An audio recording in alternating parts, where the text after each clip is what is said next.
So this afternoon, instead, we're going to hear from two panels of illustrious colleagues of Tony's, but a small subset of the many people who would like to be up here to pay tribute to him. So I will turn to my colleagues. You have their descriptions, brief descriptions, titles in the program, so they truly need no introduction, and I therefore won't give one. I will return at the end, offer a few comments about law.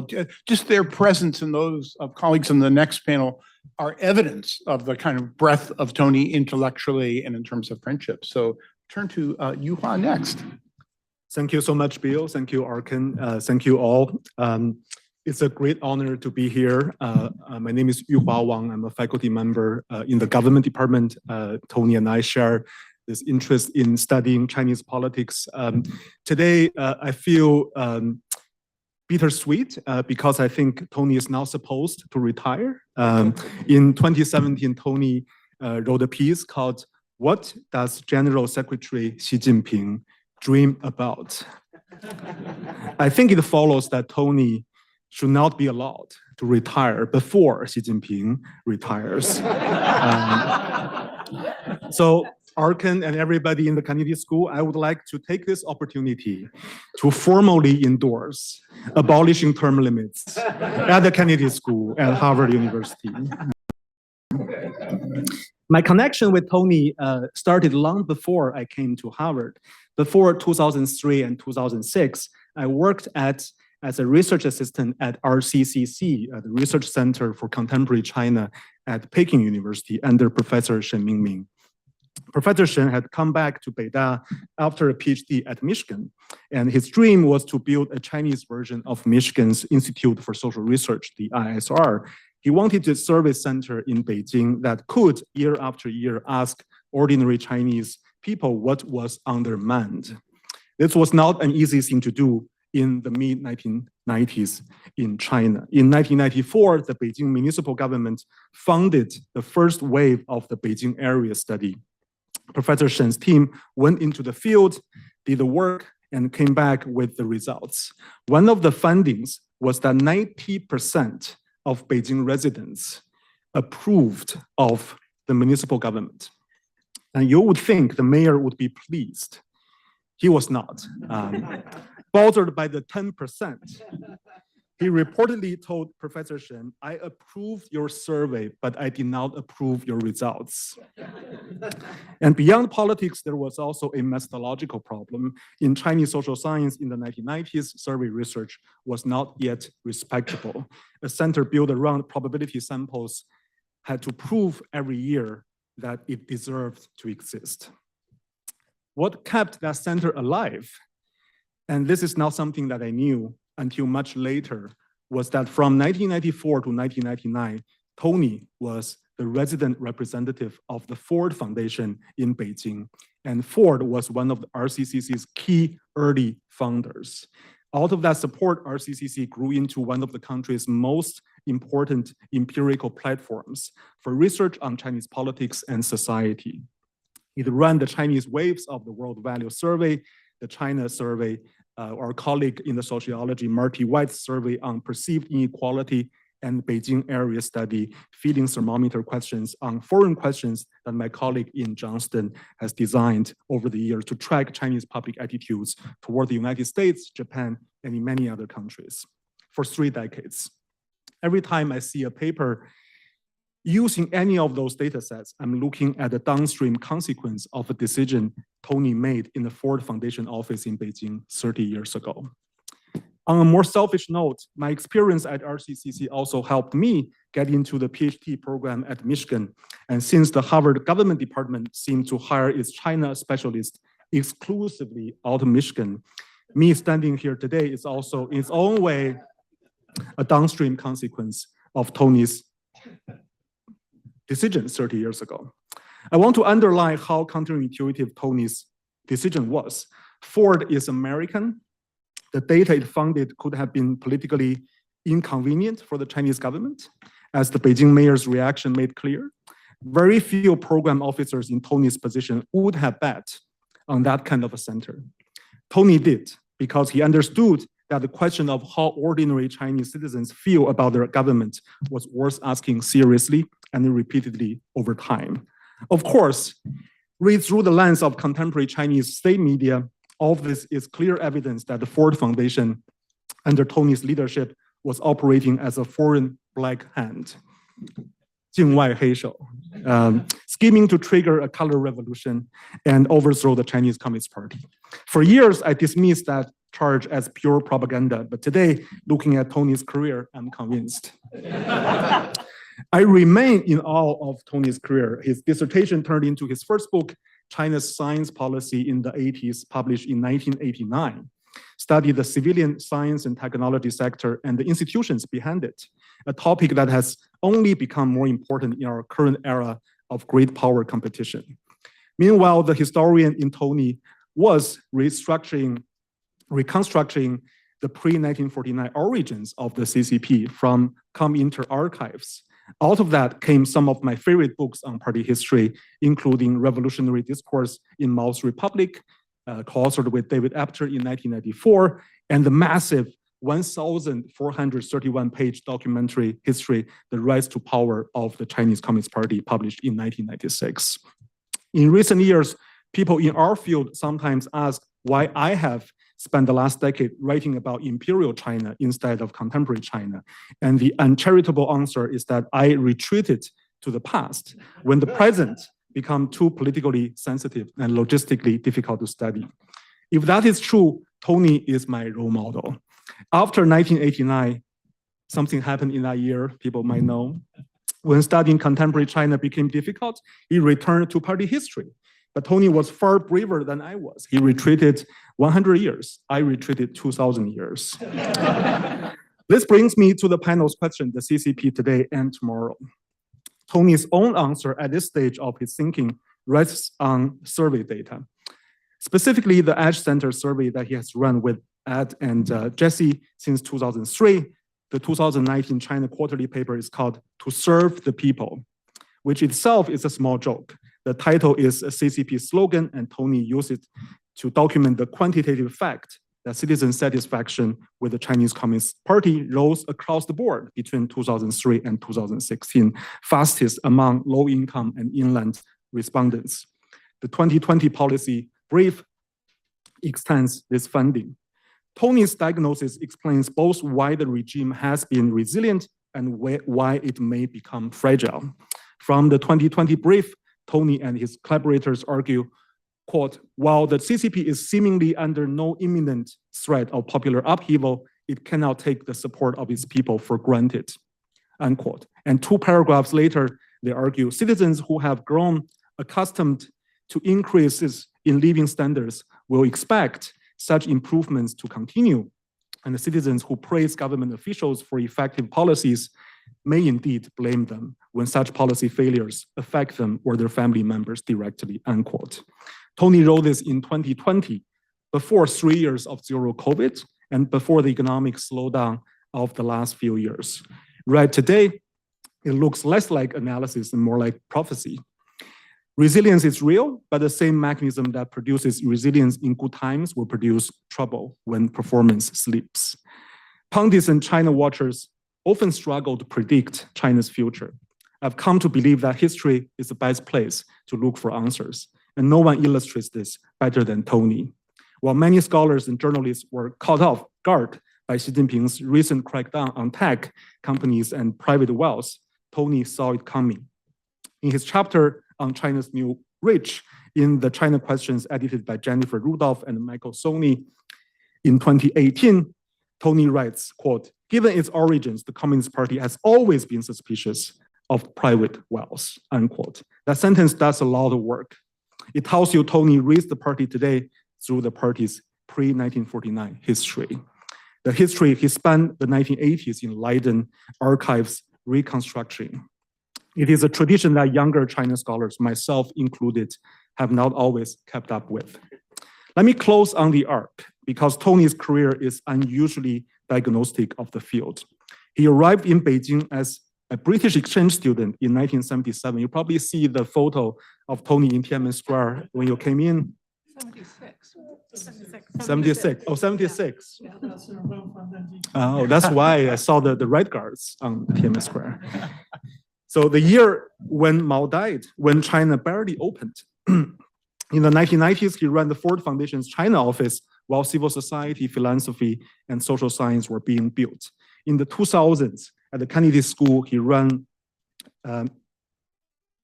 executive education programs that trained hundreds of Chinese officials, including at least one future member of the Politburo. And in the last few years, we have watched foreign researchers lose access, foreign NGOs get pushed out, the executive education pipeline shrink, and any China connections are under investigation on this very campus where John King Fairbank built modern American China studies almost 100 years ago. The conditions that made Tony's career possible have been closing one after another. I do not think any scholar of my generation will get to live the career Tony has had.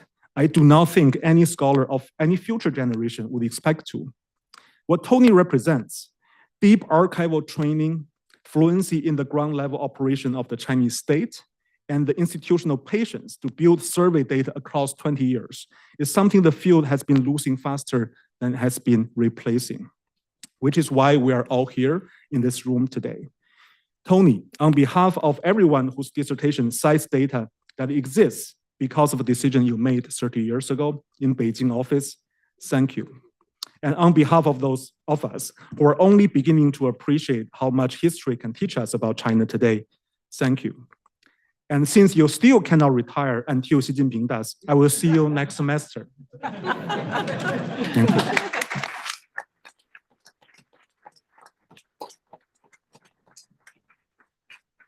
That was great, Liz. Thank you. So in preparing my remarks today, I first went back to the guidance from our panel organizer, Ed Cunningham here, and Ed had helpfully suggested that we consider Tony's contributions in various forms, Ford Foundation, et cetera, to the panel topics. Well, the topic of this panel is the Chinese Communist Party, today and tomorrow. And I have to confess, I was at a bit of a loss as to how best to comment on Tsai Tong-zhi's contributions to the Chinese Communist Party today and tomorrow. Now, Tony's splendid work with the Ford Foundation in Beijing encouraged Chinese civil society across the board, precisely the opposite of what the Chinese Communist Party today, at least, would consider a contribution. Document 9, that notorious directive from the Communist Party issued soon after Xi Jinping took power, lists civil society as one of the 7 ideological dangers to be resolutely opposed. So then my thoughts about Tony's contributions to the party turn to his mentorship of scores of Chinese cadres here at the Kennedy School. According to the Wall Street Journal, the online platform of Shanghai's newspaper, Jiefang Ribao, once commented, quote, "If we were to rank the Chinese Communist Party's overseas party schools, the one deserving top spot has to be Harvard University's Kennedy School of Government." Well, surely Tony must be credited with this sterling achievement. But I unfortunately have no insider knowledge of the lasting impact on the CCP of its once top overseas party school, although I would very much welcome Tony's comments on that later on. But I can, in all seriousness, attest that I personally gained enormously from the existence of those programs, thanks to Tony's extremely kind introductions to some of the many impressive Chinese officials who participated in those programs. And I'd like to take this occasion to offer my sincere appreciation to Tony for those many introductions, his enormous generosity and his thoughtfulness in making those introductions, which have been really important for my own knowledge of the Chinese Communist Party. Of course, what Ed really meant in suggesting that we focus on Tony's contributions to the topic at hand wasn't how his work had influenced the party itself, but rather how it influenced our understanding. And his work, as others have mentioned, has been multifarious as philanthropist with the Ford Foundation, as professor in the Kennedy School, and as prolific and astute scholar of Chinese politics. But in some ways, assessing Tony's scholarship is an even more daunting assignment. Tony's contributions to the study of the Chinese Communist Party are foundational and monumental. But Tony has written so many, so very big books on the Chinese Communist Party. That's one of the smaller ones here. For example, his landmark 1996 study, as Yuhua mentioned, The Rise to Power of the Chinese Communist Party, runs to 1,431 pages. So summarizing Tony's scholarship is a challenge. My own choice for cutting into this massive corpus is Tony's fascinating work on the United Front, beginning with a book that he published in 1991 entitled The Origins of the First United Front in China, the Role of Sneevliet, alias Mering. Now that may sound like a fairly narrow and therefore quite slim monograph, and indeed I hope that would be the case when I first checked it out of the library. But it is actually a 2-volume, 941-page study. Admittedly, most of those pages consist of historical documents, many of them in Dutch, which I do not read, and so my review of it wasn't nearly as time-consuming as feared. And as it happens, 30 years later, Tony published another book entitled Finding Allies and Making Revolution, which is a mere 200 pages that further explores Sneevliet's important role. And then just 5 years ago, Tony wrote an engaging chapter in a volume on the centennial of the Chinese Communist Party that provides a succinct summary of this particular line of his research. And I focus on Sneevliet and the United Front, not only because Tony returned to this subject repeatedly throughout his career, but also because, as he points out, the United Front was an enduring legacy of Communist Party governance from its very earliest days right down to the present. Sneevliet, aka Mering or Ma Lin in Chinese, was a Dutchman who was dispatched from the Comintern as Lenin's representative to the Far East. He arrived in Shanghai in the summer of 1921, just in time for the founding of the Chinese Communist Party. Naturally, as an emissary of the Comintern, he emphasized to Mao and to the other Chinese delegates the need for a disciplined Leninist political party. But equally important, Tony tells us, was Sneevliet's advocacy of a united front that would ally the Chinese Communist Party with the broader nationalist movement in China, then under the command of Sun Yat-sen's Kuomintang. Initially, Sneevliet faced very strong resistance to his call for Chinese Communist Party KMT collaboration, but eventually he prevailed, resulting in an alliance between the two parties that fueled the Northern Expedition. That first United Front collapsed, we all know, in the spring of 1927, but the idea of a united front in which the Chinese Communist Party would enter into tactical alliances with other nationalist forces whenever needed, survived and played a significant role at several later historical junctures. The Second United Front, of course, suspended the Chinese Civil War and facilitated the communist mobilization of a rural revolution during the war against Japan.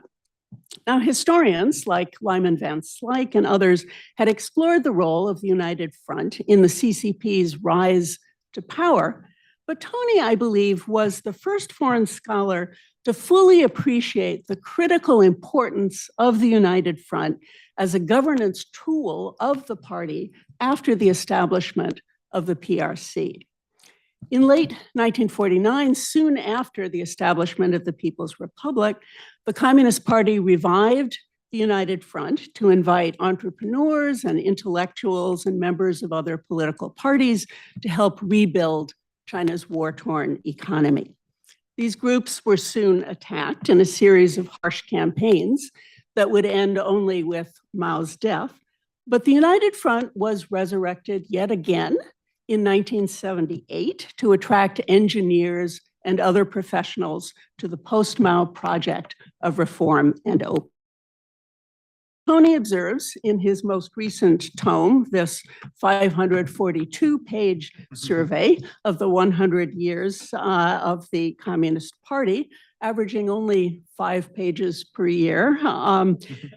He writes, quote, "The United Front has been evoked whenever the party focused on economic development and needed support from people who are not members of the CCP. Today, the United Front is enshrined as a basic principle of Xi Jinping's thought on socialism with Chinese characteristics in the new era. Xi, like Mao Zedong before him, extols the United Front as one of the 3 magic weapons, Sangada Fa Bao, which Mao had credited, along with party building and armed struggle, as essential to the success of the Chinese Communist Party. In a sense, the United Front seeks to mimic and to supplant civil society by both overt and covert party control. The United Front is not only ideological, it's institutionalized in the CPPCC, the Chinese People's Political Consultative Conference, so the Zhengxie, that is currently, of course, chaired by Chief Party ideologue Wang Huning. So it's no surprise that Wang attended the meeting earlier this month between Xi Jinping and the chair of the Kuomintang, Zhang Liwen from Taiwan. But the purview of the United Front extends far beyond Taiwan. Under Xi, the personnel and portfolio of the United Front Work Department have expanded exponentially. The department is tasked with co-opting ethnic and religious groups within and beyond China's borders, including both Uyghurs and Tibetans. It helps to identify and to recruit overseas intellectual talent, Chinese and foreign alike. The United Front Work Department coordinates with the Chinese Students and Scholars Associations on American campuses like this one, as well as with hundreds of Confucius Institutes outside the United States. Like the propaganda department, the United Front Work Department is supposed to promote Chinese soft power by telling China's story well, 讲好中国的故事, both at home and abroad. 35 years ago, Tony was remarkably prescient in anticipating the powerful persistence of the United Front with his groundbreaking study of Sneevliet. Since Tony very soon will advance to the rarefied rank of research professor, I look forward to his future investigations of the United Front and its contemporary significance, which I think is extraordinary. The United Front is clearly one of the primary pillars of Chinese Communist Party resilience, and we're all in Tony's debt for his pioneering and painstaking scholarship on it and on so many other aspects of party history and governance presented in so many big and beautiful books. Thank you very much.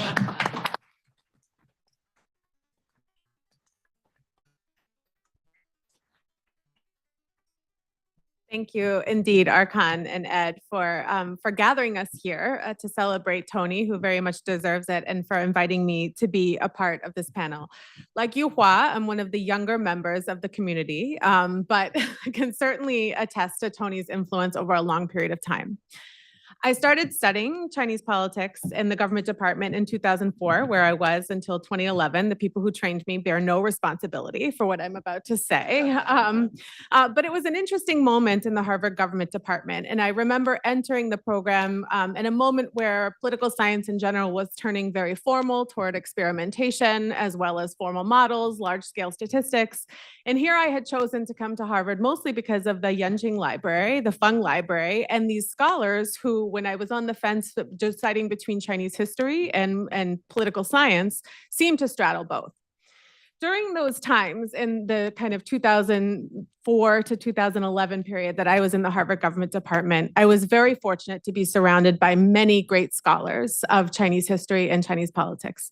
Rod McFarker, Ezra Vogel, as well as some of the people who are still here today. The most intellectual heat within the Fairbanks Center at the time, during that 2000s period, at a moment when China was expanding its economy rapidly, joining the WTO, completely transforming from an agricultural, agrarian, poor economy to a semi-industrialized one on its way.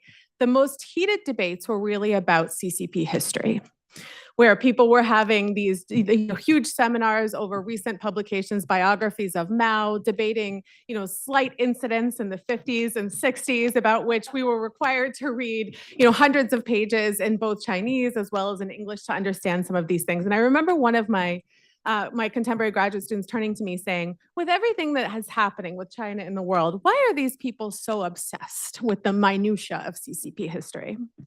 And I thought, that is an interesting question. I come to these seminars and I find myself more provoked and entertained by these debates about Mao and whether he crossed the bridge or didn't cross the bridge and these different kinds of debates than some of the work my contemporary social scientists were doing.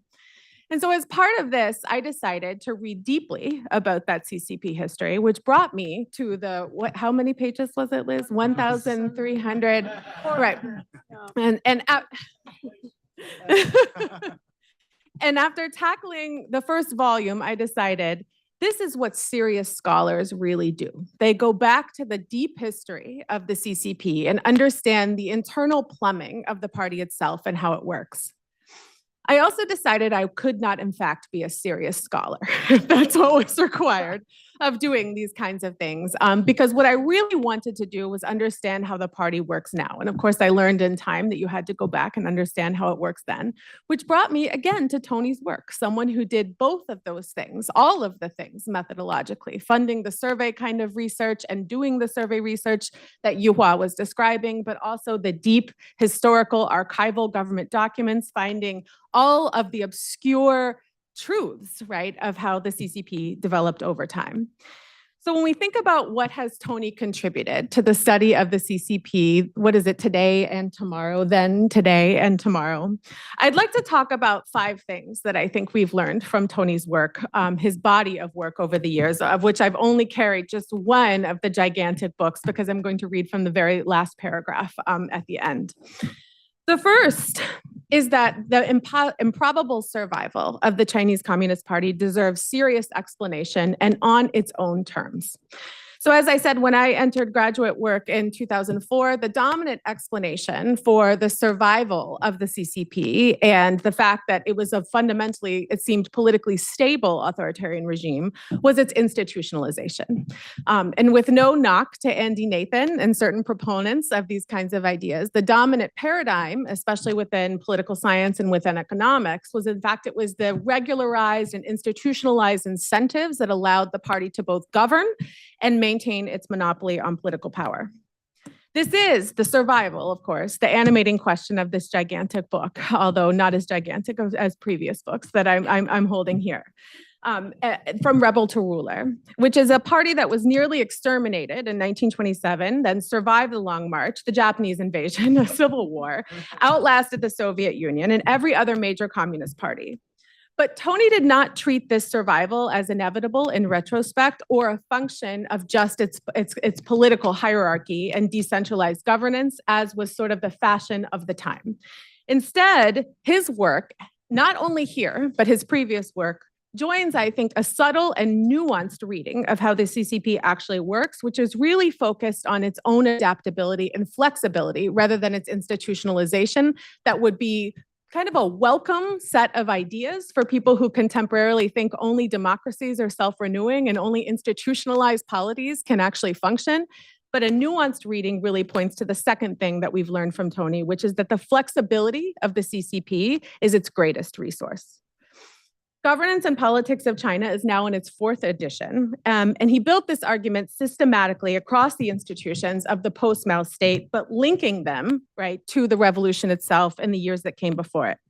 In Finding Allies and Making Revolution in 2020, he showed that the CCP is not only its elite level debates and arguments and adaptability, but what he called its micro-political adaptability, its willingness to work with the local communities, form situational alliances, was in fact not a post-1949 innovation, but was baked in from its very earliest years during and prior to the revolution.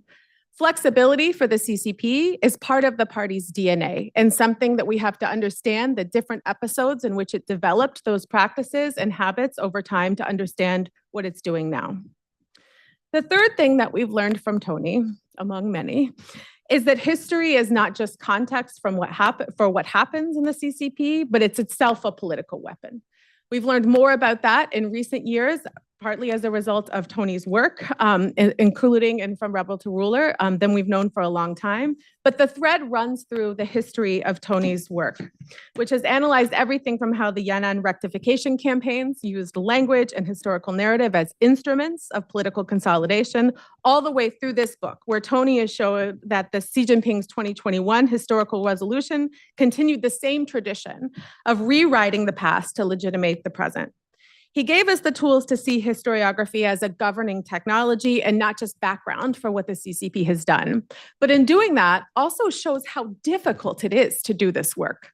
When scholars who study these different episodes of CCP history and think about the party's own narrative of self and of Chinese politics overall, it takes a serious forensic scholarly aptitude to understand where the threads of truth and the threads of fiction divide. And we've relied on him and others to do this kind of work over time to show exactly what happened, where the influences come from, and where they've been adapted post hoc to adjust to a narrative that may be convenient at the moment, but may not in fact be true.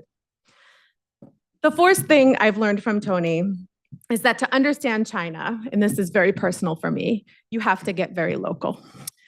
As soon as I joined the faculty at the business school in 2011, Tony included me in one of his training sessions for officials from China, where I was able to teach them about this obscure city in China called Chongqing that no one had heard about at the time. You might note the year 2011, where I was teaching about my very deep interest in the rise of an unusual local leader named Bo Xilai, who had a set of policies that he called the Chongqing model. Those policies included a number of things that will seem familiar to you now, right? So Dahei, the anti-corruption campaign, Smash the Black, Chang Hong singing red songs, a kind of neo-Maoist revival of Cultural Revolution practices to legitimize the way that the party state was working, a financialization, actually, of the role of the state in the economy, certain land schemes in order to urbanize peasants and allow the local government to finance much of its public goods provision through land sales, as well as actually a prototype of the Belt and Road, where they were building infrastructure overland through the west of China all the way to Central Asia and Europe, and then a theory of how they'd reach Southeast Asia as well as South Asia overland through a series of rivers and novel infrastructure. I was teaching about this, and it was an interesting moment because the room was a little more divided than I would have expected, and people were a little less willing to talk about it. It was before Bo Xilai's fall. But I remember distinctly coming out of this and saying, Tony, I'm not sure I chose to teach the right things. And he said, well, it seems contentious. Whatever happens to Mr. Bo, though, this setup is likely to stick around. He was right, as he usually is, right? In many ways, people think of Bo Xilai as our contemporary chairman, Xi Jinping's nemesis, but all of these policies are ones that in various degrees and with definitely different language, Xi Jinping has nationalized to be signature parts of his own initiatives since 2012. But looking at Tony's work, the micropolitics are very important. Everything from, as Arkan mentioned, Chinese village, global market, to providing public goods, has looked at the gaps between how the central policy works and how it's adapted to the local level flexibly, right, and imperfectly to suit those conditions and make sure that legitimacy and benefits accrue to the party itself. He changed a generation, as Yuhua already said, of scholars in terms of how we do fieldwork at the local level and our attention to all of the things that the party does, its own history and narrative, as well as how things work in Zhongnanhai and how they work in villages down at the very bottom of the political hierarchy. The last thing that Tony has taught us all, I think, is that engagement is not the same thing as naivete. So we're at a moment, right, where people who are entering the field of Chinese politics, many of whom are doing so from a position of wanting to understand a strategic competitor in the nicest possible language to the United States, focused on just the foreign policy or just the geopolitical aspects. This is, of course, not Tony's career. As we've already mentioned, Tony first went to China in 1976, writing a dissertation that eventually was China's science policy in the 1980s, his first book which emerged from that engagement. He represented the Ford Foundation in China, trained officials at Tsinghua University, as well as here, advised governments and nonprofits across decades. In fact, on a personal note, when I began to work on Indonesia in 2017, I was setting up interviews in Jakarta, and not once, but twice, the first question was, do you know Tony Saich? Yes, I have known Tony Saich and benefited very much from the institution building that he has been able to do. Tony's engagement, although it may be a source of criticism for many of us, our engagement and our long histories in China, mine certainly not as long as many of the people in this room, was produced scholarship across decades, but not only on what makes the CCP work, but also on repression, on succession failure, the structural contradictions in Xi's consolidation. Tony was never captured by his subject. At this moment, when the field is actually debating whether engagement was a mistake, either on a political level or whether scholarship is becoming compromised because of deep relationships with China, to me, Tony's career is the best evidence that the problem was never engagement itself, it's engagement without rigor, and he never confused his access for his approval of the regime. Lastly, I would like to say, we are left in a moment of transition ourselves, with many of these wonderful people moving on to different stages of their career, where I have no doubt that they will continue to write, even if they do not teach or run administrative centers anymore. And I hope, so Tony's the last paragraph from Rebel to Ruler. He says political transitions are rare. There's no expectation that China will follow its East Asian neighbors in South Korea and Taiwan and develop into a robust democracy. He goes on to describe, however, some of the conditions that might lead to the fall of the CCP, and then describes for several sentences how horrible it might actually be. He says at the end, the scenario is not encouraging, but it's a likely future for China if the CCP falls. I hope all of our future is a little more encouraging without you as we transition, given the institutional scaffolding you've left us with. Thank you.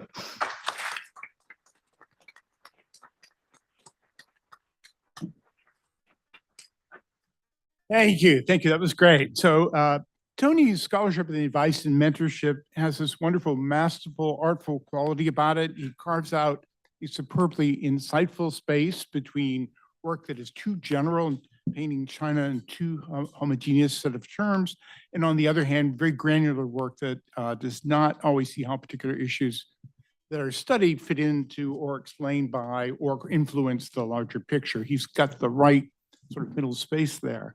I see that as fed by multiple streams, so his years of immersion in the documentary and lived history of the CCP, aided by Nancy Hurst on the documentary side, importantly, coupled with his attention across multiple works to how actual people live in China, Lao Baixing, the stuff on civil society, on NGOs and other things you've heard about.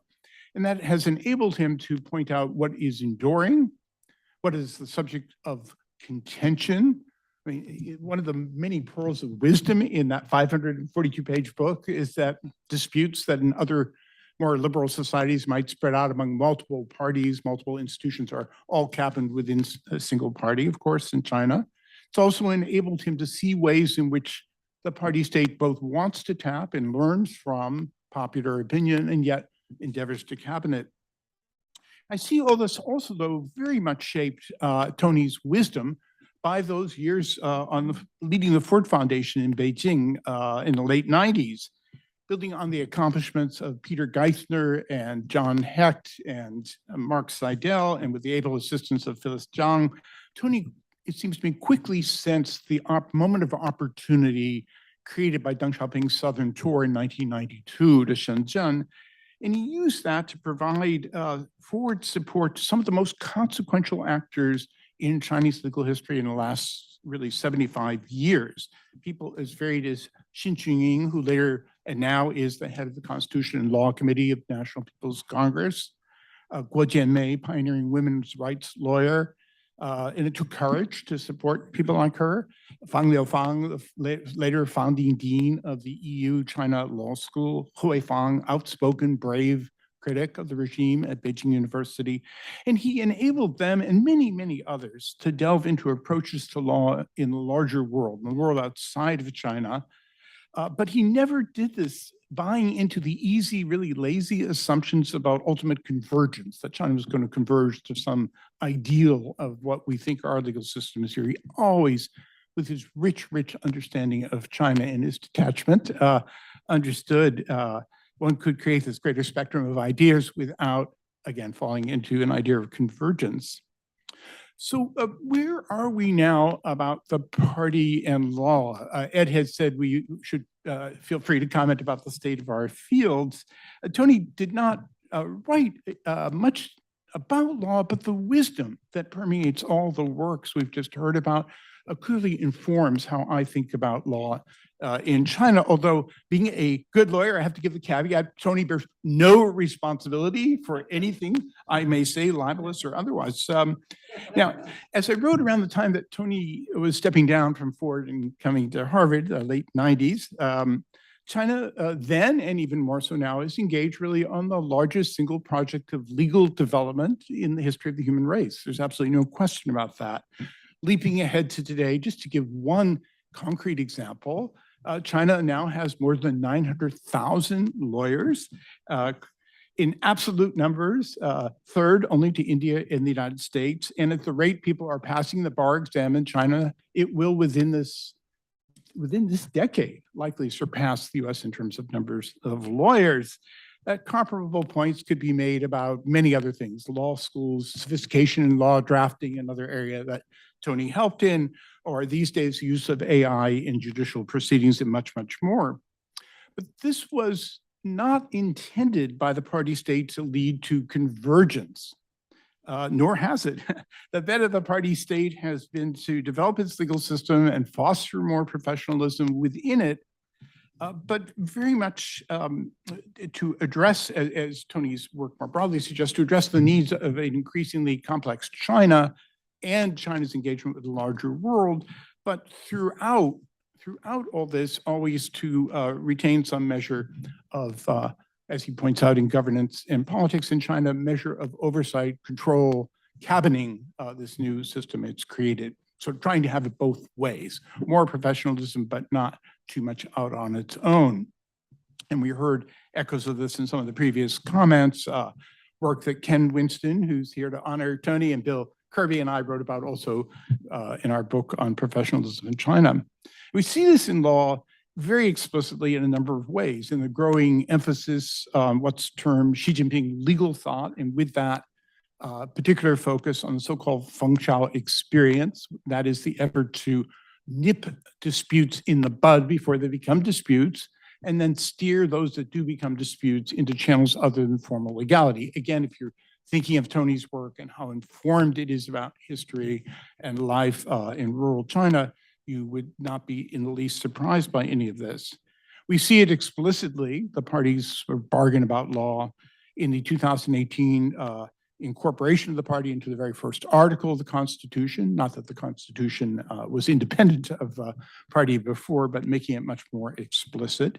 That's the same one which, as Yuhao was alluding to, Xi Jinping granted himself multiple terms. We see it in the merging at that time of party and state through the creation of a new branch of government, the so-called National Supervision Commission, and it's blending together with party discipline and extending ideas of party discipline much more broadly to civil servants, even if they weren't members of the party. We see it in the call by the current Chief Justice and Party Secretary of the Supreme People's Court, Zhang Jun, for the courts to abide by the absolute leadership of the CCP under the guidance of Xi Jinping thought. and in denunciations, some of the type Liz alluded to in the infamous document she mentioned by Jiang Jun's predecessor, Zhou Qiang, of eschewing Western judicial independence. But we also see this in a host of other areas. So, for example, sort of a little less obvious in some instances, takeover by the prosecutors of most public interest litigation. Again, something Tony foresaw in his writing. The use by the party state of, not to get too technical, things like the variable entity interest, a workaround so that China could secure foreign investment for areas in which foreign investment was prohibited, in fact, acting contrary to its own law. And we see it even in the daily quotidian decisions regarding seemingly apolitical topics such as divorce and domestic violence, and how they're shaped as local judges carry out their docket by the need those judges feel in subtle ways to promote stability, to advance the state's pro-natalist policies and so forth. Put it differently, the idea that there is a once popular idea that there's a dual state in China in which you can cabin off the avowedly political from all other sorts of legal matters and assume the latter are operating somewhat as they would in a more open, liberal democratic society, is perhaps best understood these days as a matter of degree rather than a difference in kind. In short, as we've heard throughout the panel, the influence of the party state pervades the society in ways big and small, which is not to suggest that it plays out uniformly throughout the country, as again, Tony's writing shows so artfully. Now, to be sure, the Chinese people pay a big price for all this in a world of dispute suppression, where we're trying to avoid disputes. Fewer ordinary people have a chance to have their grievances and their concerns aired. Prosecutors do bring public interest cases, is certainly true, but they tend to be much smaller. They tend not to challenge major entities, and particularly major state entities. Investments from abroad still come in, but they are less frequent and carry a need for a higher return. And securing redress for domestic abuse and release from failed marriages remains problematic. The work of our friend Guo Jianmei, noble though it was, and again, Tony was very foresighted and brave to be supporting that kind of work. The plight is very difficult, has in some ways gotten much harder as their set of recent, I won't go into detail, but some very superb studies done by He Xin, Li Ke, and others has borne out. Now, none of this is to ignore the efforts by the kinds of people I mentioned before who Tony supported. He had a knack for picking out not only people who were intellectually talented, as the panel has suggested, as Archon suggested, people of real character, people who were good bets to have made in the 90s, even though their political views may have been across a tapestry, a real range. So it's not to discount those efforts of those people to create greater protections for their fellow citizens, and it's not to discount the bravery of Lao Baixing, of ordinary Chinese, in trying to avail themselves of these new protections. Nor is it to suggest that a more litigious society like our own is without its own inequalities, cruelties, absurdities, and gross unfairness. Instead, it's simply to note for the record what I see as the place where legal development is today. So I want to close by thanking Tony for all he did. Legal development in China, challenging though it remains, would not be where it is, but for the, again, wise and brave support that he devoted. And it just at a personal level to thank Tony so much for being a wonderful and generous colleague for me, for everybody in the room, for literally thousands of students. So thank you, Tony, very much.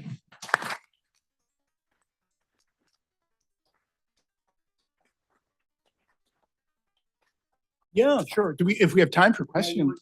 Just like one or two questions before the break. Okay, questions with the star panel or for Tony.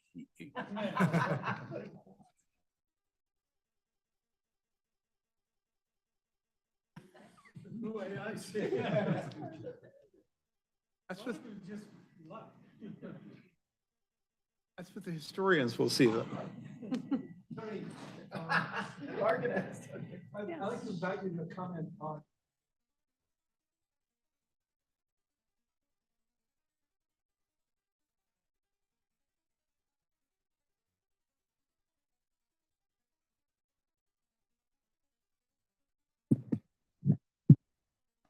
It's an interesting question. I think there's no easy answer to that. I think my answer is just being honest.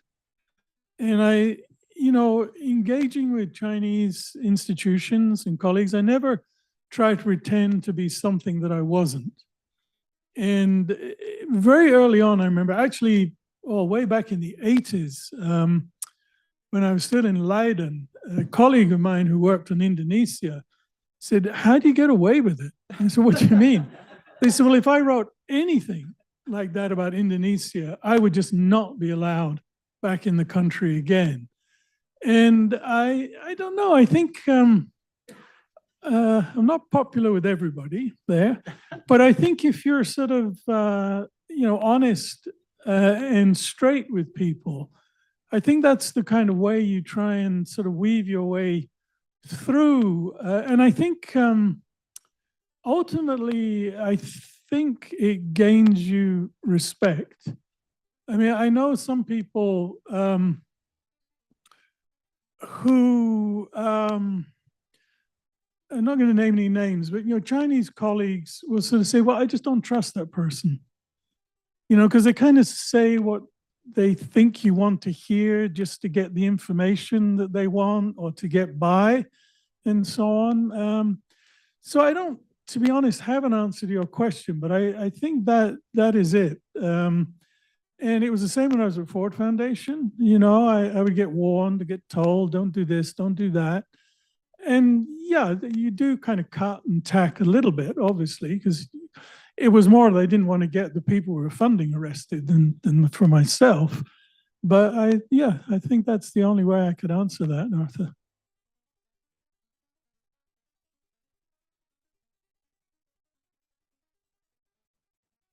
All right. Well, big hand for the panel. I thought that was just a terrific discussion.